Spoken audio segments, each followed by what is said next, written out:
I'm joined now by the Republican mayor of Miami and 2024 GOP primary candidate, Mayor Francis Suarez. Nice to see you this evening, Mayor. I know you are in Des Moines, as so many of the hopefuls are, trying to get the word out about your campaigns and shore up support as well. You were saying today that, look, candidates who don't make this first debate stage should drop out of the race. So far, you have not met the polling threshold. Are you intending, if you are unable to do so, to leave the race at this juncture?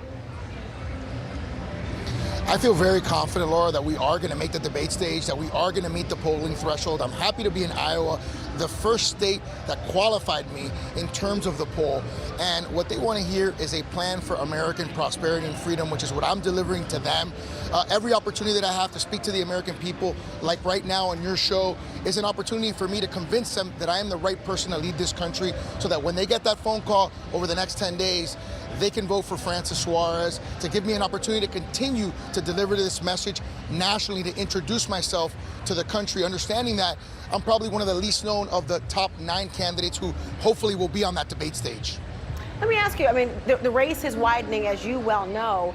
When you talk about the more exposure you get, the more people are going to understand your message and your platform and your candidacy, is there a specific candidate that you think you could peel your support from, that somebody who you're looking at in this field in particular that's just not meeting it for you? I think what the American people are deciding right now is, do they want a repeat of the 2020 election?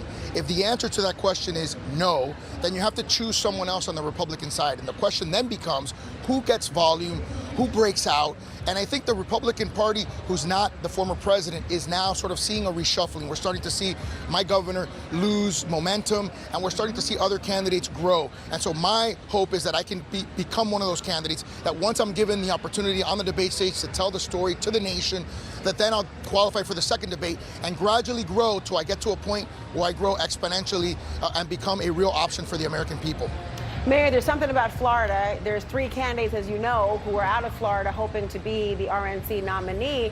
Are you concerned, given the fact that Governor Ron DeSantis, who really before his candidacy was actually announced, he was viewed as a prospective frontrunner? As you say, the campaign's in decline for a number of issues, I suppose. Are you concerned that there will be an attachment to him with you as also elected official in Florida?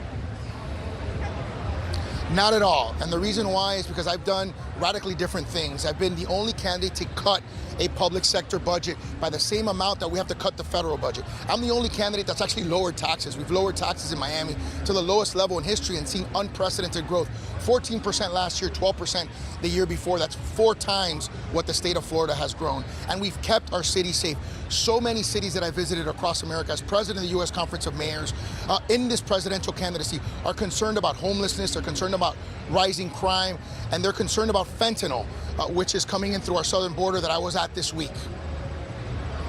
And all those issues are part of what your opponents are hoping to tackle as well in their own campaigns and their own candidacy.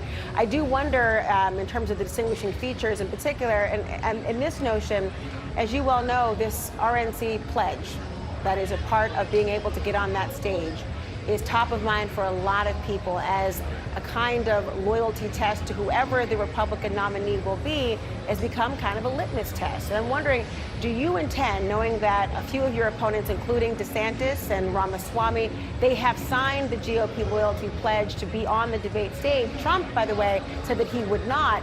Does the pledge matter to you if Trump is not even on board in signing it, if every candidate is not signing it? Look, I like to follow the rules, and I've said from the beginning that I'm going to follow the rules. I follow the rules on the number of contributions, whether they be statewide or whether they be national. I'll follow the rules with respect to the pledge. Those are the rules set by the Republican Party. I'm not setting those rules, but I will follow them. I hope to be on that debate stage, and I know that I will be if given the chance. I'm going to be a candidate that's going to gain momentum, and it's going to start right here, right now. Speaking of the rules, as you can imagine, a big topic among the Republican candidates have been the weaponization of the federal government. And as you know, today, a special counsel was appointed now, or elevated, in David Weiss to now cover the Hunter Biden investigation. That seems to be a very big focus for Republicans, at least on the Hill and beyond. What do you say to this new development? Is this something that you believe should be the focus going into this campaign? Score another victory for Washington, dominating the presidential political news cycle for yet another day. The only prosecution that I want to talk about is how we prosecute a plan for American prosperity to benefit the American people.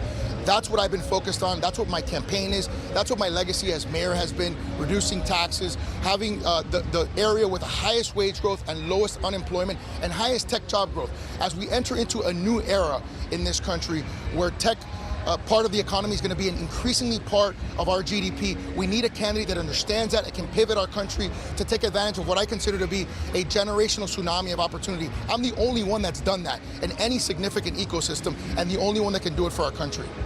Mayor Francis Suarez, thank you so much for joining this evening. Good luck at the state fair. I know there's a lot of things on a stick and fried. Good luck to you. 18,000 steps in today, Laura. Thanks a lot. 18, well, that'll counter at least one fried dough elephant ear. Good for you. There you go. Fried Oreos, yeah. Fried Oreo. Oh, you're talking my language. All right, thank you, Mayor. Nice to see you.